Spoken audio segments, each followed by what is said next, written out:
Hey, everybody, it's Patty Dobrovolsky, as you know, and here we are. Today, my guest is Marcy Willard, Dr. Marcy Willard. Let's get it right. She's a licensed psychologist. She's a tech entrepreneur. She's a nationally certified school psychologist and author of Assessment of Autism Spectrum Disorder. And that's a clinical book. So get that right today. I would download it and get it. But you are the founder of Clear Child Psychology, which I think you're committed to making child psychology accessible to everyone. And I love that about you. And you are so amazing, the things that you're doing. I am so happy to have you. Thank you for being here. Wonderful. Thank you for having me, Patty. I am so looking forward to this. I know, we just met. So for those listeners, we just met randomly through a mutual friend. And we were like, oh my God, like this was the best conversation. And immediately I said, you have to be on the podcast because the things that you're doing, Marcy, are just they're really game changing for parents of kids who have neurodiversity. And if you're a parent listening out there, or you know someone who has a child with neurodiversity, you really want to tune into this. Because you're going to get an understanding for the things and the complexity of that. And so you understand, and Marcy, I hope you'll talk about this at some point, how this is normal. We think that, kids are supposed to be treated in a certain way and that you treat the special kids in a certain way, but everybody's special now. So people have to realize that change. So tell us, Marcy, a little bit about you so people can get to know you a little bit. Tell them about yourself. How'd you get here? Right. Well, wonderful, Patty. I'm so excited to do this. So in terms of how I arrived here and a little bit about me, I was a software salesperson well over 2 decades ago. That's scary to say. Scary to say, Patty. And I loved it and had a really good experience. But I had this heart pang to do something to change the world. You can call it a blessing, you can call it a curse, right? But right. I wanted to make things better. Yeah. And I was a psychologist working with this person, Dr. Anna Cronky, who has now become my co-founder. And we decided that something had to change in child mental health. And I'll tell you why. Okay. So we were on this mission to help these kids, and we were doing assessments. So we primarily did diagnostic assessment for children, right? So pediatric diagnostic assessment. And we would have these parents come in and we would tell them, hey, here's what's going on. You've got a great kid. Here's some of their amazing talents. And here's some of their challenges. And here's what you need to do. And here's some recommendations to get you moving forward. And they would look at us every time, inevitably, and say, wow, thank you. This is amazing. This is life-changing that we can finally have the path forward. It's like a golden key that unlocks the door to my child's future and potential. And then they would look at us and say, I got one question for you, though. Where were you 5 years ago? Oh, yeah. Right. Oh, my God. Can't you feel that pain of all those parents? Yeah. So It was just brutal to hear. And sometimes we'd be right down the street, Patty, and you'd think, gosh, this is a mess, right? So these parents that have waited for on average 2 years to get in to get help for their child. And then the help is readily available, but it's just not accessible to people, right? That the psychologists know what to do. There's a pretty clear formula for how to help these things, but nobody could find the psychologist. And now it's gotten even more dire. There are even fewer psychologists than there were then. Wow. And as you know, there's a mental health crisis on our hands. So you have about 500,000 mental health providers, many of which do not do diagnosis. And then you have 20 plus million families looking for those people. Wow. Yeah. That is incredible. Right. Oh, wow. Wow. That's just like over the top, I mean, I worked in mental health, so I understand really. I remember the change, when we started to do HMO and how everything shifted then. And I was like, oh no, this is going to mean healthcare isn't accessible. Support for Mhm. people who have mental health issues isn't going to be accessible anymore because Right. nobody's going to pay for it. Yeah. Yeah. So what is really alarming and pretty unbelievable is even when families do have the means, right, to get good help for their child, which is a blessing in itself, they still can't find people to help them, right? So So it it's doesn't matter if you have money or you don't. You mm-mm. can't find help. You can't find help. Wow. So then you and your partner, you stepped in to kind of fill that gap, didn't Mm-hmm. you? Yeah. So what we did was we decided that we could make this assessment process more of a formula, right? So let's look across all the areas that could be impacted in a child's mental health, behavior, or development. Let's put it in a model that makes sense, and let's Yes. create an image for each specific symptom, which is what those pictures are behind me. Oh, that's fantastic. I was looking at those like, what are they? I was hoping you were going to talk about them. Okay, good. Yeah. So you see the girl with the shell there. That's about auditory processing. So listening and understanding what's coming in through your ears and making sense of it, right? So Right. we made an image like that for every single symptom, and then we wrote an article for every single one, and we put them in that textbook that I had published with Dr. Anna Cronky and Dr. Helena Huckabee. We produced this textbook, and what happened there was we were able to say, here's the stuff that needs to be looked at for any kid, right? Yeah. And then once the kid responds in a certain way, then you're going to dive deeper into certain areas. So it's a dynamic process. And Meaning that it's not really like you're going to tell them what to do, is that you expect the parent to be engaged or teacher to be engaged in some way with the experience to see what does work, right? right. So Because I think parents, people, they love to have like a one thing fits all, and that's just not what we're dealing with. yeah, the magic pill or the magic wand, it does not exist. I hate to break it to people, but Yeah. it's a journey. And what we discovered in this process was that families really need ready access to tools that they can use right now. Yeah. And that a lot of the tools that we were all taught as kids or generationally were passed down really don't work, especially with neurodiverse kids. So Give me an example of something like that you're talking about that doesn't work, that was passed down. well, you ready for one that I'm going to get in trouble for saying? Yeah, of course, Yeah. because this is up your creative genius. We're all about getting in trouble. Yes, right. So consequences. So that's a big one, right? So even really very savvy parents are applying consequences to their child based on their behavior.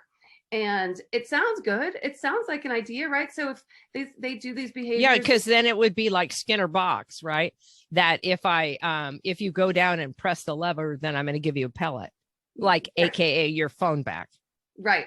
So what happens with that is on the one hand, withholding reinforcement is a good thing. So if let's say I don't work, I don't get paid. That's right. fair, right? Yeah. Right. So if I'm a parent and I'm essentially paying my kid through whatever means we give away things, yes, and I withhold that because I'm expecting a certain behavior to happen, I make it contingent, that works. Because you go, oh, what do I have to do to get what I want? Oh, I have to do that, right? Okay. But on the other side, it doesn't work. And this is what we've all been taught. And then when you go to try it, you'll realize that it almost never works. And it's this idea of, you did this wrong thing, so I'm going to apply this consequence, which kids think all consequences are negative because parents are always saying, I'm going to give you a consequence, right? And consequences are like, go to your room, get a timeout, get such and such taken away. I'm going to, take all these different privileges, things like that. So what ends up happening is the kid feels the sense that you're trying to control them, right? Like a puppet. Yes. And so they resist that. And then what they do, and this is a great example, another thing I can get in trouble for. So you're driving down the road and you see a police officer, on the side of the road. So what do? Instantly slow down, right? You take your foot off the gas, you slow down. And then the police officer drives away. So what do I do now? Speed right up. back up. Speed up. Right. So well, that's what your kid does then. Yeah. So you get a timeout, and then I'm going to go right back to what I did before. So what they do is, right, they have a lot of creative ways to get out of that punishment. Yep. And in the moment, the parent feels like they've won that because the child does comply, right? Wow. But what ends up happening is it didn't teach me anything, right? Yeah. I didn't learn anything. I just learned how to avoid your punishment. Right? Yeah, that's right. Which is not good, because then you don't ever understand your behavior. You don't understand what's going to make the world work better for you. So you end up living a life filled with avoiding consequences, which no, that's not good. And then what they've learned, and Dan Siegel is a big professor of this, and both Hannah Larson and I talk about Dan Siegel's work all the time. We love it. And he talks about the idea of discipline. The root word of discipline is to teach, right? Yes. So what am I trying to teach this child to do? Yeah. And so when you're teaching a skill, you would never just, how about I rip out the rug from under you and then see if you can do it, right? That's right. You wouldn't, right? You would go, let's partner on this. Let's mentor on this. Let's talk about creative ways we can address this. Yes. Now, again, it's okay to withhold your behaviors, right? To say, I'm not going to pay you for that. I'm not going to give you something for that. But to say, I'm going to put all these obstacles in your path. Yes. Is really just, it's a game that we're playing with ourselves. Yeah, no doubt.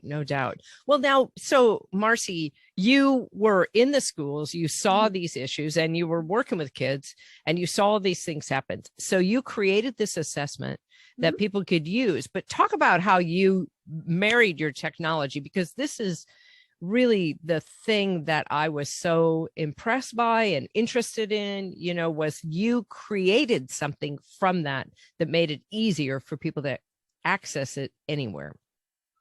Yeah. So this is from Clear Child Psychology. We created an app called CADE, CADEY.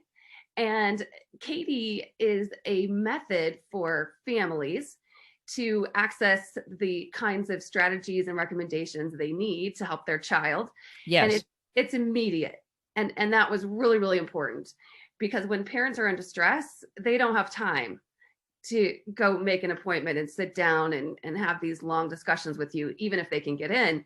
So what we developed was an assessment that parents can do. It's dynamic, like we talked about, like we did in our clinical assessment. So they answer a certain set of questions, get recommendations right away for that.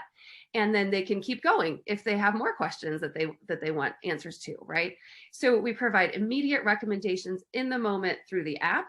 Yes. And then on top of that, they can upgrade to get live coaching from us as psychologists or other therapists to guide them on their journey.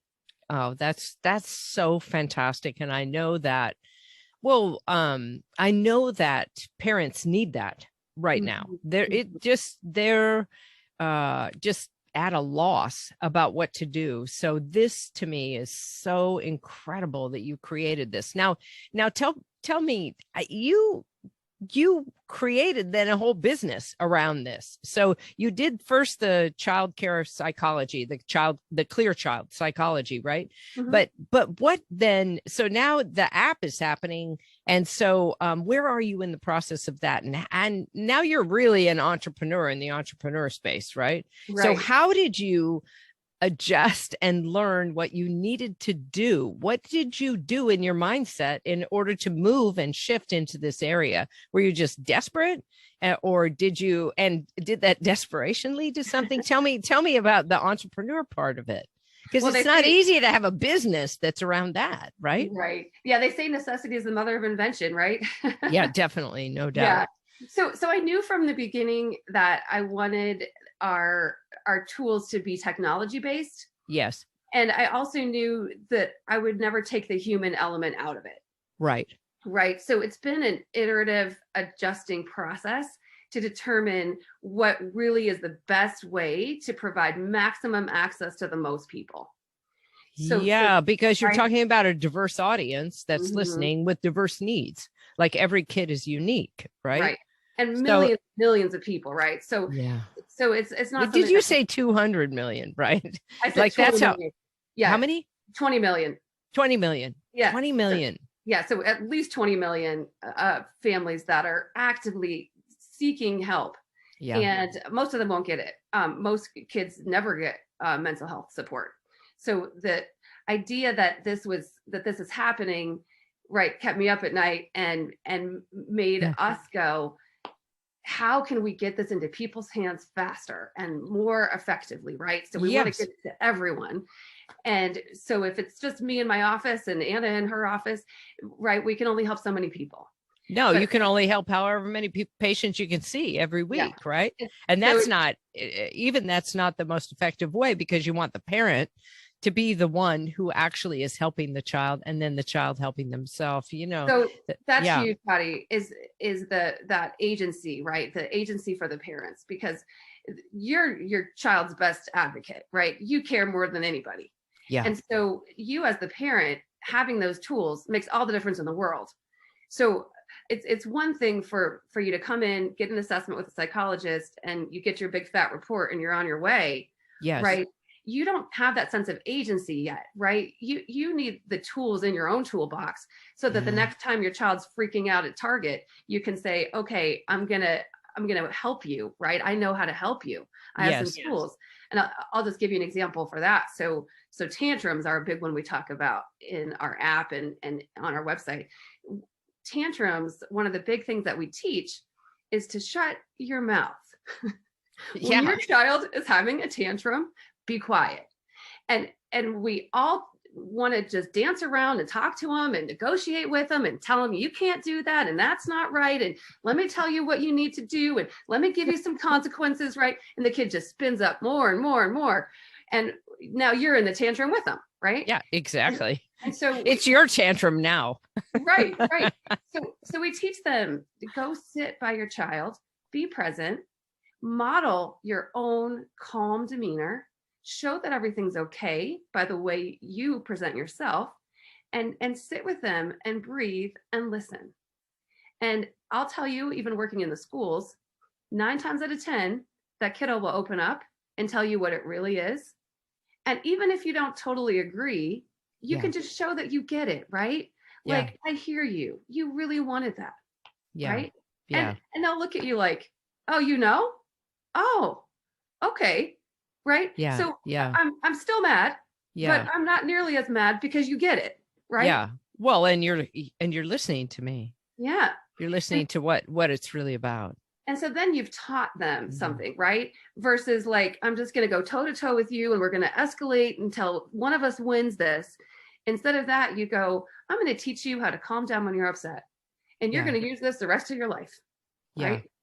Yeah. Oh, I just love this. This is such a nice way to start the day, in my opinion, with this conversation, because I, you watch the parents on the plane, and you watch the parents who are in the, the grocery store just freaking out, and you think to them, it's okay. We're watching, but we're okay with it.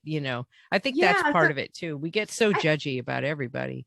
Right. I think it's really important for all those parents listening that if you're in that situation and you see a parent with a child that's freaking out and the parent is doing the best they can, give them a wink or a thumbs up, or say, hey, you got this, or hey, it's rough sometimes. Right. Yeah. Because these parents are trying as hard as they can. And, if your kiddo's freaking out, there's not much you can do. Right. And it's okay. And it's an illusion to believe that we're in control of our child's behavior. Right.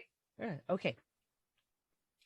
So I love that. That's really tangible for parents to take away. Now, okay. So in this process of doing this and transitioning, you must have hit your own series of roadblocks. So tell me, what did you do when things became challenging for you? What do you do? Yeah. That is a really good point, Patty. Because your thing is your baby in a way, and sometimes it does have a tantrum. And so, for entrepreneurs that are listening, your business is that. So what did you do? How do you help yourself? Yeah, there are a fair amount of tantrums in engineering and in startups. I would say that definitely happens. Yeah. Yeah. So the biggest thing that I've learned is which is going to be right in line with your work, is keep your eyes on the prize, right? Yeah. So having goals and aspirations is not only important for our kids, but it's important for us, right? So when you know where you're going, a lot of times you can endure those rocky patches, number one. And then number two, the importance of self-care. So I really provide the opportunity for that with my team. And I say, you need a break, take it. Rest, you'll come back better, right? You'll be in a better place when you return. So self-care. So I take a lot of walks. I have my morning meditation. I have my morning check-in with like, this is my plan for the day, and here's what I'm hoping and intending to do today. And then I check in with myself at the end of the day, and I check off my wins. Hey, yeah. And I pat myself on the back. Hey, nice job, Marcy. That's there we go.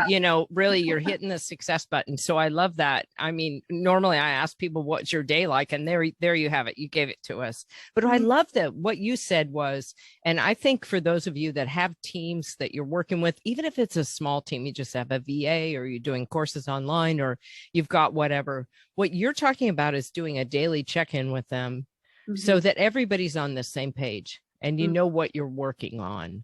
Say how were you a manager of people before you started your own business, and how did you grow into that?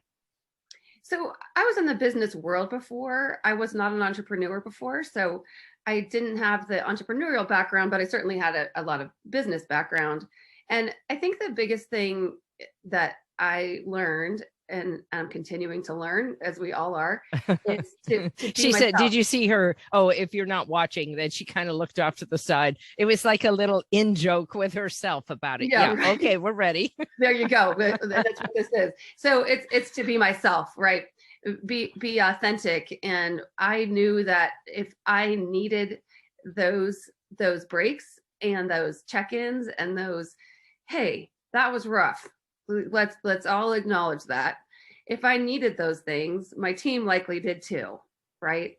And what ended up happening was we're all mobilized toward this important mission to provide mental health and behavioral health access for children to everyone, right? Right. Every parent, because we were all mobilized toward the same mission, and we have permission to rest. You have the most motivated, energetic team you'll ever see.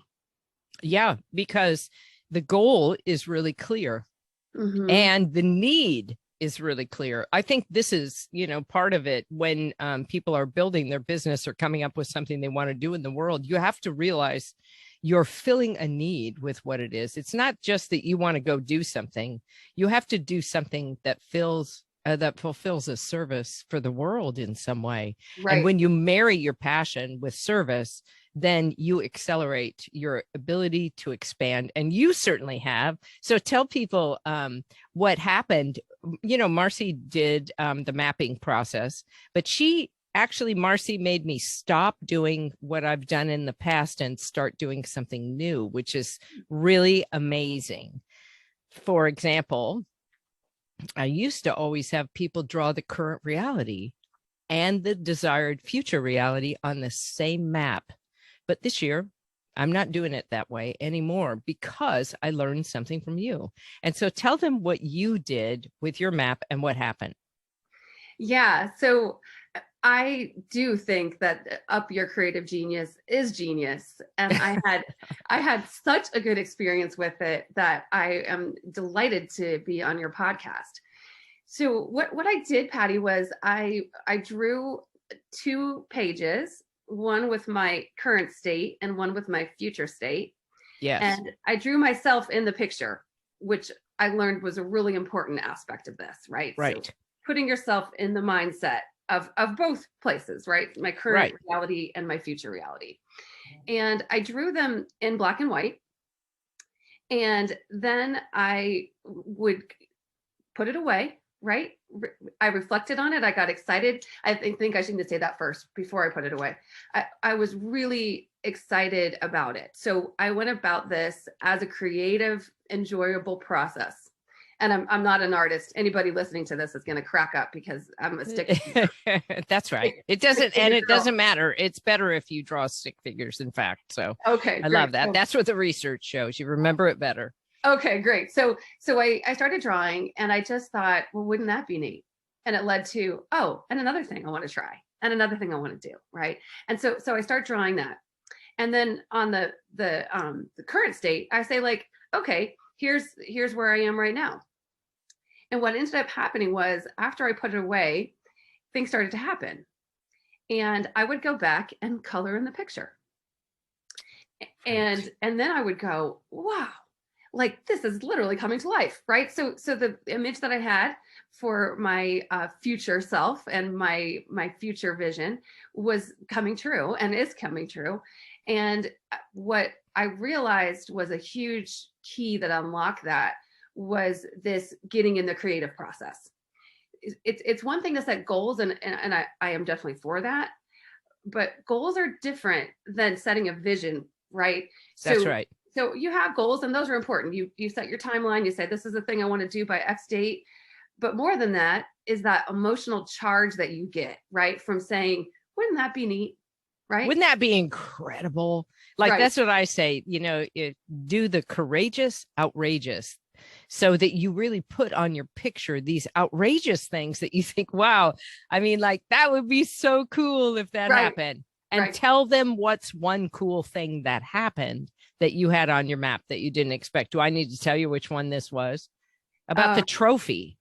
Oh, the trophy. Let me tell you about the trophy. So this is somewhat hilarious because I wanted to represent the idea. I had this big conference coming up that I was going to be presenting at. And in the conference, the prize winner is the startup of the year, right? So I wanted to be that, and I wanted the conference to go really well. So in order to have a picture of it, I drew a picture of a trophy, right? Of this number one trophy, and I knew what it meant. I knew that if I get that means that I won the startup of the year, right? So I was really excited about that. So I drew this. And then time goes by, we do the contest. I did not win for my company for startup of the year, but we did win for this People's Choice Award, which was another really cool opportunity for People's Choice in the category that we were in. So in the health tech category. So when we won that, I was of course excited and we were all celebrating, and time goes by, right, Patty? So I'm excited. That's all good. We celebrate, we move on. So months go by and I get this package in the mail and it said something about trophy on the outside. And I literally left it sitting in the kitchen because I thought it was somebody else's. I was like, did somebody get a trophy? Right. And my husband's like, I don't know. So I go and I open it up and it's a trophy. Actually, I have it here. Here, I'll grab it right here. Yeah. So if you're watching, she's going to grab her trophy for Entrepreneur of the Year, and it's got a microphone. It's so amazing. Yeah, that is so great. That is so cool. This is my trophy. Yes. I love it. So this is, I think what you're talking about is so essential because we get caught in the day-to-day minutia of the things that we want to achieve. And so we do set these goals of things we want to accomplish in the day, in the week, in the month, in the year. These are what we're talking about in terms of goals. And I think having action plans and getting things done, and the essential part that Marcy talked about is acknowledging at the end of the day what you have done that day. So that you hit that success button. So your brain goes, yeah, we're going to do more of that tomorrow. Right. And that's really what you're trying to do. That's the, the rat in the Skinner box with yourself, is that you are pressing the success button, which sends dopamine, and then you sleep well, and then you feel good. And then you wake up the next day energized to get back to work on these action steps that move you further and further towards that bigger vision. But they are goal getting, what I call goal getting. But the thing that you talked about was this, which was when you are dreaming the vision part, it's essential for it to be creative. Yeah. And the way that you described it was, you said, then I thought of this, wouldn't that be cool? And then this, what if that happened? And then that, like that. And so it was an organic process. It builds on itself. And if you allow it to be creative, organic, and expansive, you step into the future you never knew about, you never imagined. Right. And that to me is who you are. To me, you are that expansive self who, was able to get enormous funding. Did people just threw money at you to get that app? Because the need, let me just say, the need is so high. We're talking about 20 million parents with kids that have issues, right? Have issues, yep. Yeah. So that's just incredible. Now, when you think about your vision now, what's your bigger vision then when you imagine it? Yeah. So for myself, you mean? Yes. And whatever you want to share. Yeah. So my bigger vision for the business is to make mental and behavioral health access available to everyone, right? So when we set out on this vision in the first place, we said we're going to help 1 million kids. And we wrote 1 million kids over everything. We have 1 million kids, plastered all over the place, and we still are going to do that.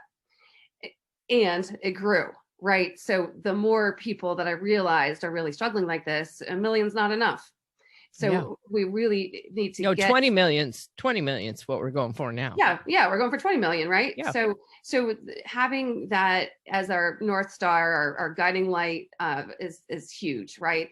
And then there's also this empathy and this accessibility piece that it's not just that I want to help these families, because of course I do. I also want to make it a collaborative and accessible process where people are on the same page, and we're in a peer-to-peer collaboration, right, on how to get their kid moving forward and their family moving forward. A lot of times when I say our family moving forward, a lot of times your child might not change that much. Yeah. But you changed, right? Right. Because now you get it. You can say, he doesn't have that skill yet. I'm going to stop beating myself up and getting on his case about this thing that, he just doesn't have that yet. Right. Yeah. So you're in a better place. And guess what? All the tension in the house comes down. Right. Yeah. You come and you go, oh, I know what to do. It doesn't mean it's going to be perfect. It doesn't mean it's going to be easy. Yeah. It just means that I know what to do. And so my tension's lower and I'm not putting that tension on my child. We say that it's very contagious when you're anxious and it goes to your child, right? So we know that we can help families that way. So that's a big thing for the business, and it's huge, right? Yeah. Yeah, I love this. And I was thinking, that's really the changing the homeostasis of everything, right? Mm-hmm. That, we used to run, or I used to run these couples therapy experiences in Oakland when I was just getting certified, right, as a drama therapist, and finishing my degree. But I was with a clinical psychologist who had been doing couples therapy for years. So I got to create interactive experiences with her practice. But one of the things that she taught me was really about the face-to-face of the dynamic. And I practiced the things that I learned there every single day, which is when I want something to shift, I need to turn away from it, stop pushing for it to happen, and turn away and allow the space for the change to occur. And that involves me changing me. Always. It's always about me, you changing yourself. And then it changes the dynamic, and then everything is different. But the main thing is when you're holding firm and tight, it's the same with your business. You hold firm and tight to things that you want them a certain way. They got to look a certain way. The things on the right side of the picture in the desired future have to look a certain way. No, it just doesn't. That's not how the world works. The world works by openness. The door opens in, really. Once you let the door open, then you get inside, and I just think you're so incredible doing that. And I'm sure parents that are listening with kids dealing with this, or if you know anybody in your neighborhood, you just got to go give them a thumbs up, is what I have to say, because you have no idea the level of stress that they've been dealing with. Right. Because if you love your kids, you can imagine they love their kids just as much, if not more.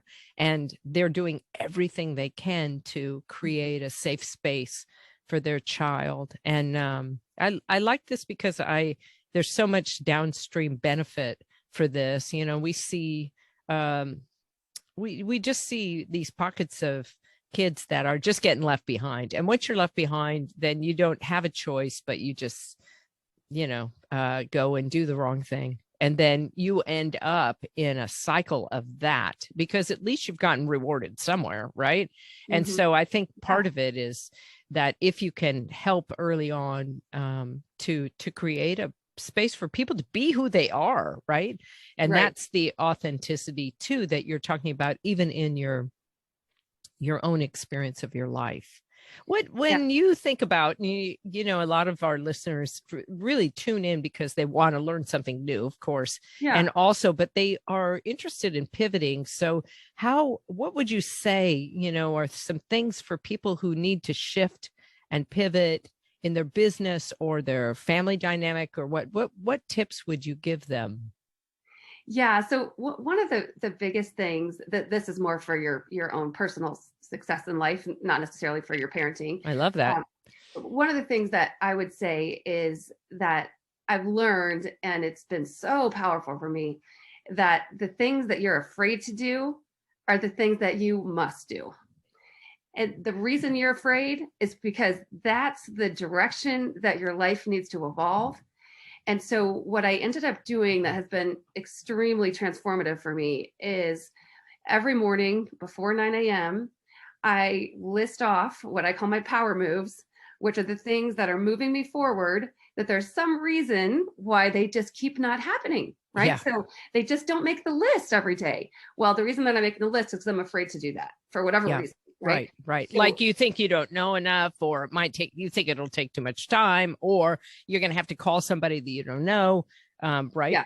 Right. Yeah. So we're all imposters, right? And sometimes in our lives, we think, oh, if they only knew, right? And so you avoid those interactions. And so what I've learned to do is just kind of, Benjamin Hardy talks about the Brian Tracy book, Eat That Frog, right? If you have to eat a frog, or if you have to eat two frogs, eat the ugliest one first. If you have to eat a frog, eat it first thing in the morning, right? So I do that. So I sit down, I write down what I want to accomplish, and the ones that are really the scary ones, I just make sure I do at least one first thing in the morning. And on a really good day, I do 3, right? Wow. And that's so great. Right? It's 9 a.m. And I've had 3 wins, right? I can say, I sent that email. I made that call. I wrote that thing, right? I wrote a first draft. I wrote my crappy first draft of that thing that I don't want to write, right? Yeah. And then what happens is those moves build momentum, right? Yeah. So along the investment line, one of the things that is hard is of course for everyone to go ask for money, right? That's what I'm doing. That's what you do when you're seeking investment. Yep. And so I would start that, right? I would say, you know what, I'm going to reach out to that person. They seem interested and this might be a great opportunity for them. So let me reach out. So I would do that. And then what happens? They reach back, right? And then you have a great conversation and you tell them what you're doing. And they say, I know somebody else that would be interested in that. And I had mentioned to you before that investors are very interested because they hear this and people want to help, right? People are like, wow, like I know there's a mental health crisis. I know that parents are struggling and that they're like, gosh, what can I do? And every single investor I think I've ever talked to has someone in their life who has a child with issues. Somebody, right? It could be themselves, or it could be their nephew, their grandson. They've someone, right? Yes. So they hear this and they go, I want to do something. And what happens when I reach out and do that power move, like, hi, good morning, Joe. I want to talk to you. They get this idea of, hey, I can be a part of this. And so that momentum begins to build. And so, and people are always looking for ways to help. The best way to get people engaged in your business is to ask for their help. Ask them to help you, because people are longing to be helpful. They want to be needed. That's what's true. Yeah.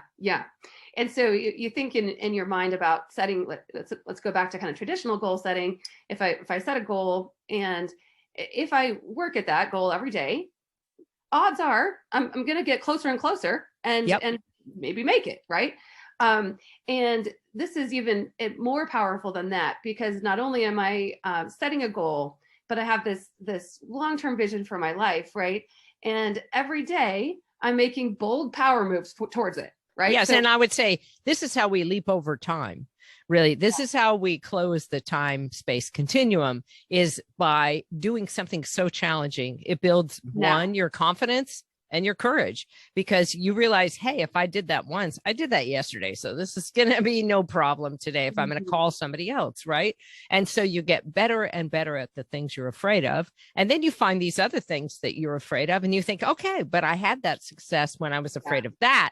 Now I'm going to move into that. And that now you've just retrained yourself, you know, the neural programming. Now the new record is playing that I'm capable of doing anything, which is what is true and how you come into the world. And then you just forget it because you get piled on with all kinds of beliefs, right? Lots of, I think that's so true and so powerful. And what you also find when you make those bold power moves is the stuff you're afraid of is not half as scary as you thought, right? Maybe not even a tenth as scary as you thought. You have the conversation and the person's like, yeah, I would love to hear more. And you're like, okay, what was I waiting for? Right? What was I doing? Right? Sitting on my couch, worrying, wringing my hands when I could just ask, right? So I've learned that those things that I'm afraid of are the things I need to run towards, because what's happening is the reason I'm scared of that is because that's exactly the thing that's going to make the most difference. And it's going to require me to grow, right? It's going to say, hey, it's going to call on some skills that maybe need a little harvesting, right? Maybe that's not my best moment there. And so I've got to work harder at that one. So of course I'm afraid to do it. But I love that. I start doing it and look, it works, right? Yeah, it's fantastic. All right. I love that. That is the best tip. I'm going to do that right away. As soon as we get off the call, there's something I'm afraid to do, and I'm going to do it right away, because I got to change, you know, how that is. And I know it's slightly after 9 here in this, when we're recording this, but who cares? I would just like to say this to you. I am so just awed by you, all the things that you did. And I love, as a therapist myself, I love the fact that I was a therapist back in the day, but I love the fact that you have chosen to do something, that you took up the mantle to make a change in the world that really is helping to impact the lives of families everywhere. And I can't thank you enough for doing that, Marcy.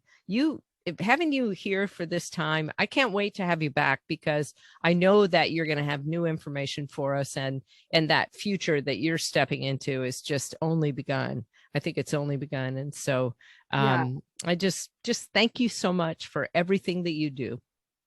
It's just really wonderful to be here, Patty. And I'm really excited to get to share this message with your listeners.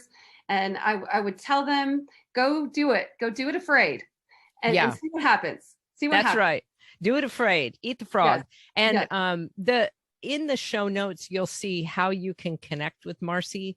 And also, you should go to her website, Clear Child Psychology, and find out what she's up to. There's a lot of information there that will be helpful to you and to others in your life. So go there. Thank you, Marcy, for being here and for doing this with me today. Thanks. And I look forward to seeing you again. Here we go, everybody. And you know what I say to you. Until next time, up your creative genius, right?